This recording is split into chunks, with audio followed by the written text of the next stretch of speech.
Bismillahirrahmanirrahim. Assalamualaikum warahmatullahi wabarakatuh. Saya Indriani, Prodi Perbankan Syariah kelas D, akan menjawab beberapa pertanyaan dalam memenuhi ujian akhir semester mata kuliah praktik perbankan syariah. Soal yang pertama yaitu bagaimana mempraktikkan dan bagaimana menjadi seorang profesi di dunia perbankan. Misalnya menjadi seorang teller. Dalam pelayanan yang dilakukan oleh seorang teller, itu harus menerapkan sistem 3S. Apa itu 3S? Yaitu senyum, salam, dan sapa. Bagaimana prosesnya? Prosesnya sebagai berikut. Assalamualaikum, dengan saya Indriani, ada yang bisa saya bantu Ibu? Saya mau nabung Mbak. Baik Ibu, boleh saya terima uang beserta buku tabungannya? Nah, dalam proses kali ini, catatan yang dapat diambil yaitu seorang teller harus menggunakan 5 jari. Mengapa? Karena sesuai dengan etika yang berada di perbankan syariah, itu harus menggunakan 5 jari karena sesuai dengan sistem yang berlaku, yaitu seorang teller harus bersikap sopan dan santun seperti itu. Kemudian kemudian diproses uang tersebut, kemudian dihitung dengan menggunakan mesin penghitung. Kemudian setelah proses selesai, maka teller menawarkan kembali kebutuhan apa lagi yang akan dilakukan oleh si nasabah seperti itu. Dengan ucapan, baik Ibu, apa ada yang bisa saya bantu lagi? Kemudian si nasabah biasanya menjawab, jika memang tidak ada, jawabnya tidak ada Mbak, cukup. Kemudian untuk akhiran, si teller meresponnya kembali dengan mengucapkan, baik Ibu, jika sudah tidak ada, kami ucapkan terima kasih. Semoga puas dengan pelayanan kami. Selamat siang dan selamat beraktivitas kembali. Terima kasih. Jadi seperti itu proses dalam melakukan pelayanan di dunia perbankan. Kemudian selanjutnya tentang soal kedua, yaitu hal menarik apa yang diinginkan oleh masyarakat ketika mendengar kata bank, yaitu sesuai dengan yang berada di daerah sekitar saya, itu yang paling terkesan di masyarakat ketika mendengar kata bank yaitu adalah tabungan beserta pinjamannya.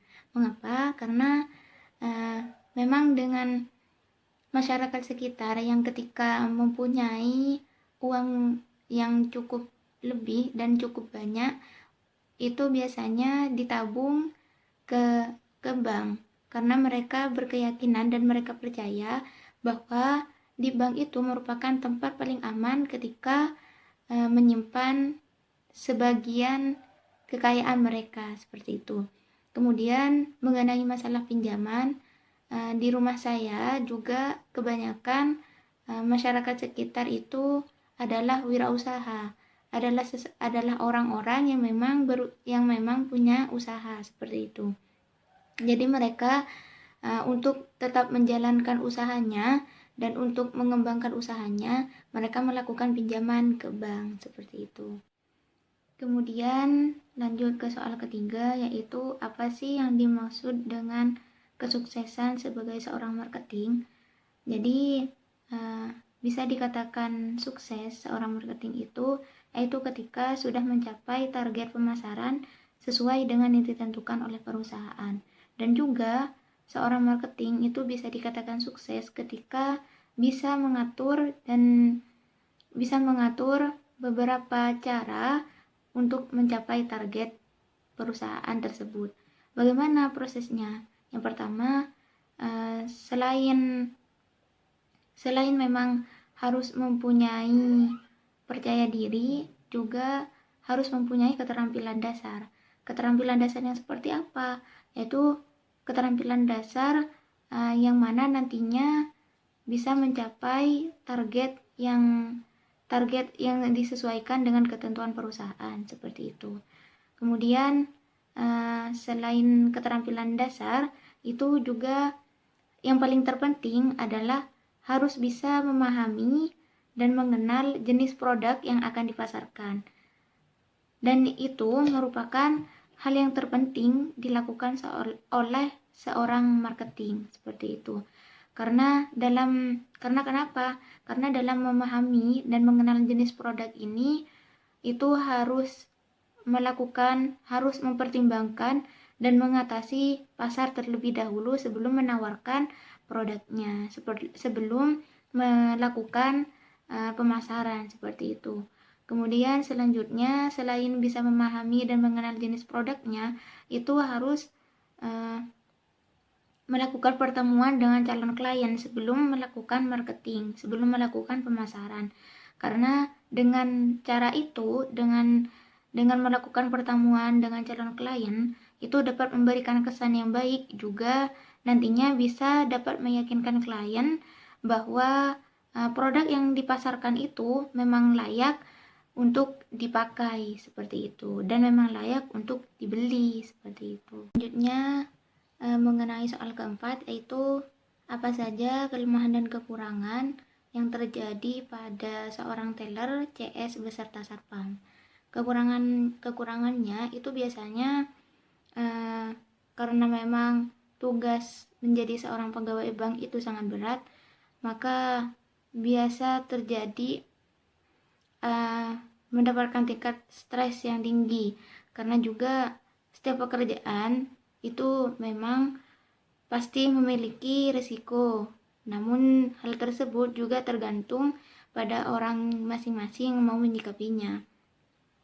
Namun bekerja di bank ini akan membuat tingkat stres semakin tinggi. Mengapa? Karena setiap harinya harus menerima keluhan pelanggan, mencari solusi, dan memberikan laporan pada atasan. Jadi seakan-akan bisa jadi ketika bekerja di bank itu tidak ada jam istirahat, beda dengan pekerjaan di luar bank, seperti itu. Juga menjadi pegawai bank itu merupakan tekanan pekerjaan. Mengapa? Karena seperti yang sudah dijelaskan sebelumnya tentang beberapa masalah yang harus dihadapi setiap harinya oleh pegawai bank, itu harus siap dengan tekanan pekerjaan yang akan dibebankan. Kemudian kekurangan berikutnya yaitu kompetisi yang ketat.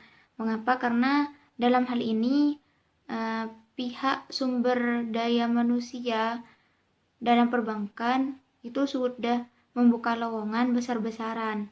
Seperti saat ini, bagi lulusan terbaik dan berpengalaman atau fresh graduate itu sudah banyak melakukan lamaran di lembaga-lembaga keuangan, yaitu salah satunya di bank, seperti itu.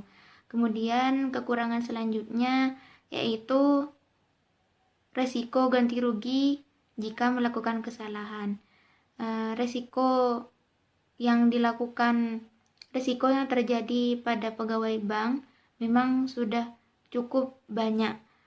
Pegawai bank juga harus mau mengganti rugi, atau istilahnya tombok jika ada kesalahan menghitung, seperti itu. Ketika ada kesalahan dalam menghitung jumlah uangnya. Dan bekerja di bank ini sudah menjadi resiko yang paling besar untuk berhubungan dengan uang, seperti itu.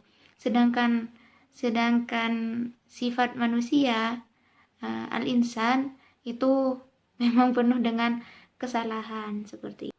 Kemudian selanjutnya soal yang kelima, yaitu dari kelemahan dan kelebihan 3 profesi perbankan tersebut, yaitu teller, CS beserta satpam. Hal apa yang ditonjolkan oleh ketiga profesi tersebut sehingga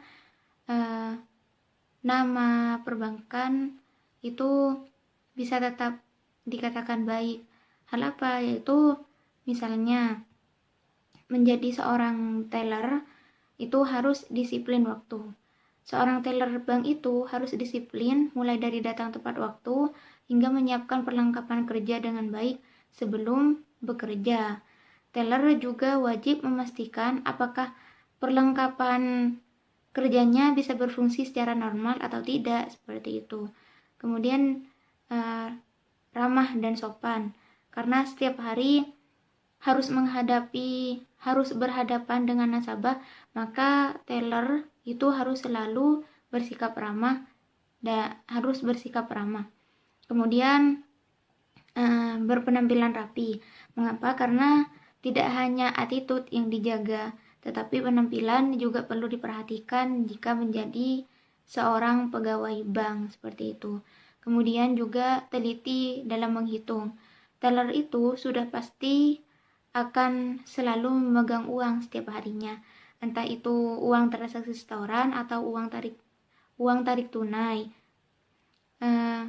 Itu memang harus benar-benar dilakukan secara teliti.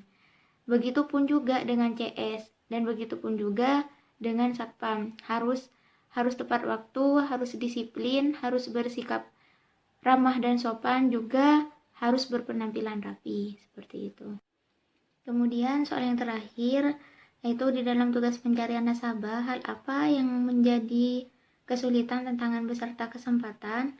Yang menjadi kesulitan dalam pencarian nasabah tentunya ketika kita menawarkan produk, misalnya transaksi tabungan, itu tidak akan secara mudah seseorang melakukan tabungan, karena memang seperti kondisi saat ini, misalnya selain memang pekerjaan sudah sangat minim, juga sebagian masyarakat juga tidak cukup dalam masalah perekonomiannya. Jadi itu mungkin adalah suatu hal yang menjadi kesulitan ketika mencari nasabah seperti itu. Kemudian tantangannya apa? Tantangannya yaitu sekarang memang minim sekali rasanya orang langsung percaya ketika ada salah satu pihak yang langsung menawarkan produk, apalagi dalam masalah bank seperti itu.